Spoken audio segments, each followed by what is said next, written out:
द्वारकाधीश। आज दोपहर की उनके दिल की बातें ये रहेगा टॉपिक, और क्या हो सकती है वो बातें ये जानने की कोशिश करेंगे।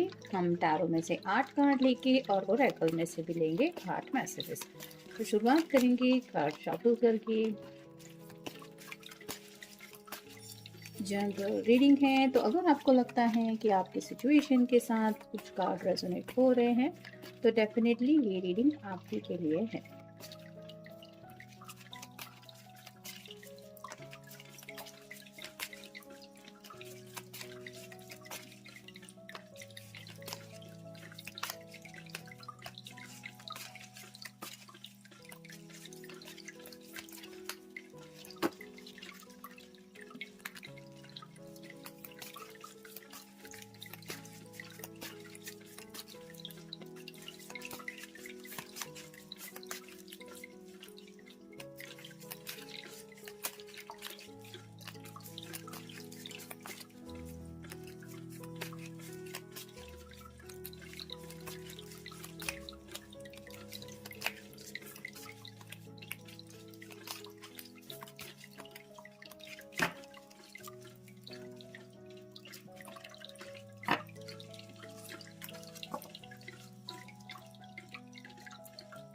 पहला जो कार्ड मिला है वो है 10 ऑफ पेंटिकल्स का। अर्थ साइन टॉरस वर्गो या फिर कैप्रिकॉर्न यानी कि वृषभ राशि है, कन्या राशि है और मकर राशि है।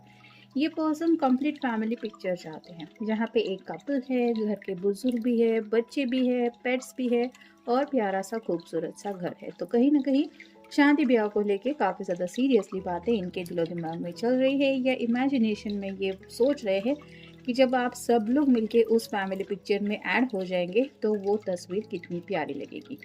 फिर है टेम्परेंस, कहीं ना कहीं एंजल से ये दुआएं कर रहे हैं कि आप ही हमारी हेल्प कीजिए और जल्दी से जल्दी हमें यूनियन में ला दीजिए।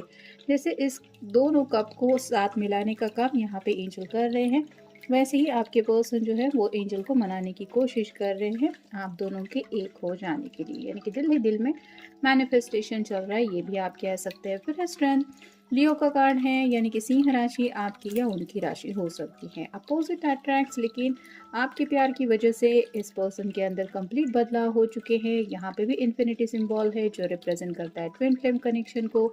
ये दोनों अब एक दूसरे से इस तरह से कनेक्ट हो गए हैं कि दोनों ही समझ सकते हैं और सामने वाले लोग, देखने वाले भी समझ सकते हैं कि इन दोनों के बीच में कितना ज़्यादा प्यारा कनेक्शन है। तो वैसे ही ये सोच रहे हैं कि दुनिया शायद इस सोच में पड़ जाएगी कि आखिर आप दोनों को एक दूसरे से प्यार हुआ कैसे। आप दोनों में तो कुछ भी सिमिलैरिटीज़ नहीं है, लेकिन फिर भी हमें पता है कि हम दोनों एक दूसरे के बारे में क्या सोचते हैं, या फिर ये प्यार का रिश्ता कितना ज़्यादा गहरा है। फिर है जजमेंट, अवेकनिंग प्रोसेस हो रही। यहाँ पे भी एक कपल है और उनका बच्चा है। जैसे फैमिली हर कोई स्टार्ट करना चाहता है और फैमिली को लेके हर किसी के दिलो दिमाग में कुछ बातें होती है, ऐसा होगा वैसा होगा। वैसे ही अगर सिर्फ और सिर्फ ये पर्सन सोच में या इमेजिनेशन में रहते थे या रहते आए हैं, तो कहीं ना कहीं एंजल उनको एहसास करा रहे हैं कि अब तो भाई जागो, वक्त आ गया है, खुद अपनी ज़िंदगी की बागडोर अपने हाथ में ले लो और कुछ अपनी तरफ से भी एफर्ट डालो, हम लोग तो है ही तुम्हारी हेल्प करने के लिए।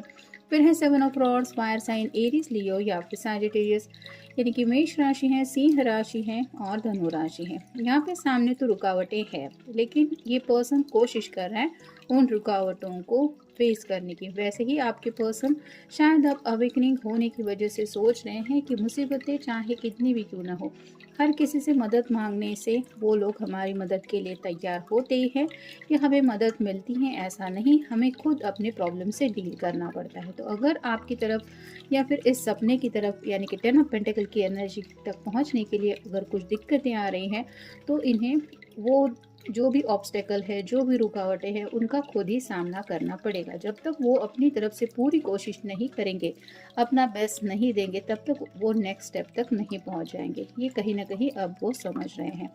फिर है king of pentacles, earth sign Taurus Virgo या फिर कैप्रिकॉर्न। यहाँ पे तो इसका बड़ा सा महल है और ये सिंहासन पे बैठा हुआ है, फिर भी इसके चेहरे पे उदासी है, क्योंकि इसकी दिल की एक ख्वाहिश पूरी होनी बहुत ज़रूरी है। जैसे यहाँ पे टेम्परेंस के बिल्कुल नीचे ये कार्ड आया है, तो यूनियन में किसी भी हाल में ये पर्सन आना चाहते हैं, यानी कि हमेशा के लिए आपके साथ इस रिश्ते में और ज़्यादा गहराई से ये कनेक्ट होना चाहते हैं, यानी कि दुनिया भर के लोग भी आपको कहे कि हाँ ये दोनों एक दूसरे के हो चुके हैं या हो गए हैं, तो आप दोनों को कोई जुदा ना कर सके। ऐसी एनर्जी में आपको पाना चाहते हो, शायद इसी विश को पूरी होने के बारे में ये सोच रहे हैं। फिर है 9 of pentacles. Earth sign Taurus Virgo या फिर कैप्रिकॉर्न यानी कि वृषभ राशि है, कन्या राशि है और मकर राशि है। यहाँ पे तो ये अकेली इस बर्ड से बात कर रही है, और जैसे एक किंग ऑफ पेंटिकल के हाथ में एक पेंटिकल है और इसके हाथ में इसके इर्द गिर्द 9 पेंटिकल है, जो बताते हैं 10 ऑफ पेंटिकल की एनर्जी में जाने के लिए ये पर्सन बेसब्री से कुछ सोच रहे हैं और चाहते भी हैं। और फाइनल कार्ड है जस्टिस। लिब्रा यानी कि तुला राशि आपकी या उनकी राशि हो सकती है। इस रिश्ते में बैलेंस चाहते हैं, और ये बैलेंस लाने के लिए अब ये किसी से भी बात करने के लिए तैयार है। ये सॉर्ड का नुकीला सिरा बताता है कम्युनिकेशन को। तो अगर अब तक ये डरते आए थे या फिर वक्त के ऊपर उन्होंने कुछ फैसले छोड़ के रखे थे, तो अब कहीं ना कहीं इनकी एनर्जी ऐसी है कि शायद ये आपको भी कुछ सीधे सीधे बात कर सकते हैं, या फिर अपने घर वालों को या फिर आपके घर वालों को। फिर है अपॉर्चुनिटी टू हील। तो कहीं ना कहीं इनकी समझ में आ रहा है कि ज़िंदगी में अपॉर्चुनिटीज़ तो मिलती रहती हैं, कई बार जल्दी मिल जाती हैं, कई बार अपॉर्चुनिटी मिलने में देर होती है, लेकिन अपॉर्चुनिटी सब किसी को मिलती है। और ऐसी अपॉर्चुनिटी अगर इनके सामने आ चुकी है, तो इनको लगता है कि इस अपॉर्चुनिटी को उनको गंवाना नहीं चाहिए।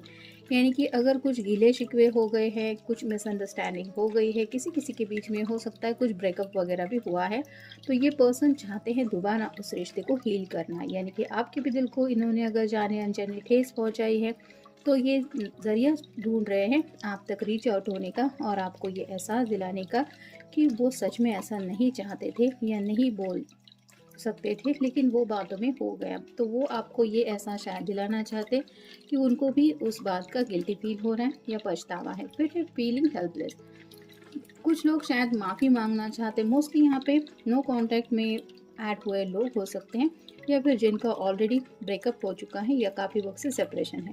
तो इनको लग रहा है कि मेरी हेल्प कैसे करेगा कोई, अगर मैं खुद अपने जज्बात उस पर्सन तक नहीं पहुंचा रहा। मतलब कहीं ना कहीं ये श्योर है कि आपको अगर पता चले कि ये ज़िंदगी में काफ़ी ज़्यादा स्ट्रगल कर रहे हैं या कुछ प्रॉब्लम में हैं, तो आप सब कुछ भूल के इनकी तरफ आ जाएंगे, या फिर कम्युनिकेशन के दरवाजे तो खोल ही देंगे, ये उनको पता है, लेकिन अब आपको बताएं कैसे, इसके बारे में ये सोच रहे हैं। फिर है सीक्रेट्स। काफ़ी कुछ है इनके दिलो दिमाग में आपको बताने के लिए, जो शायद आपने सोचा भी नहीं होगा।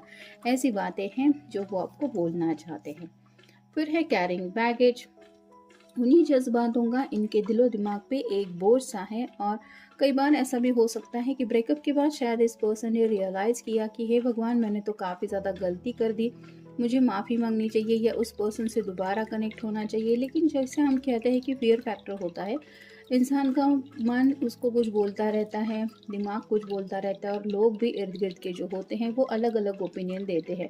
ऐसे में इंसान कंफ्यूज हो जाता है कि नहीं, मुझे शायद दोबारा नहीं माफ़ी मांगनी चाहिए, या फिर पता नहीं मुझे माफ़ नहीं करेगा या नहीं करेगी, तो फिर मैं सामने से आगे बढ़ने से क्या हो जाएगा। तो ऐसी कई सारी बातें शायद उन्होंने सोच के रखी थी, जिसकी वजह से अब तक कई बार शायद इन्होंने वापस आना भी चाहा था, या आपको चाहते थे ये कहना कि I want to reconnect with you, लेकिन वो बातें बोली नहीं थी, जिसका इनके दिलो दिमाग पे काफ़ी ज़्यादा बोझ बन गया है, इंसोम्निया। और इसी बोझ की वजह से ये रात भर सो नहीं पाते। हो सकता है रात रात भर ये आपके ख्यालों में खोए रहते, आपके साथ बिताया हुआ वक्त इनको याद आता है। किसी ने अगर कुछ अच्छी बातें उस वक्त समझाई थी, दोनों के बीच में दूरियां आने से पहले, तो वो बातें इनको इतना ज़्यादा तड़पाती हैं, जिस वजह से ये सो नहीं पाते। फिर है नीड टू हील। तो इनको भी पता है कि ऐसी बातें जो दिलो दिमाग में होती है, वो जब तक हम जिस पर्सन के साथ वो कनेक्टेड है उसके साथ शेयर नहीं करते, तब तक हमारे माइंड में भी या हार्ट में भी वो हीलिंग नहीं हो पाती। और इनको पता है कि इनको हीलिंग की ज़रूरत है, यानी कि अब हार्ट टू हार्ट कॉन्वर्सेशन करने की ज़रूरत है, जैसे कि जस्टिस के लिब्रा के कार्ड में हमने देखा। फिर है रियलाइजेशन। तो आंखें खुल गई है, ऐसा भी आप कह सकते हैं, या फिर कुछ बातों का जैसे अवेकनिंग प्रोसेस हो रही है, एंजल उनको एहसास करवा रहे हैं, जिस वजह से आप कह सकते हैं कि ज़िंदगी का असली मतलब क्या है या मकसद क्या होता है। ज़िंदगी में छोटी छोटी अपॉर्चुनिटीज़ कितनी सारी खुशियाँ लेके आती है, और अगर वही अपॉर्चुनिटीज़ हम खो देते हैं, तो जो गम का खजाना मिलता है उसको खोलने के बाद जो तकलीफें बाहर आती हैं उसके साथ डील करते करते वक्त कैसे गुजर जाता है ये पता नहीं चलता, और ऐसी शायद हालत इस पर्सन की कुछ हो रही है। और फाइनल कार्ड है रिन्यूअल, तो इस रिश्ते में ये रिन्यूअल चाहते हैं। यहाँ पे भी वही कंफर्मेशन मिल रहा है।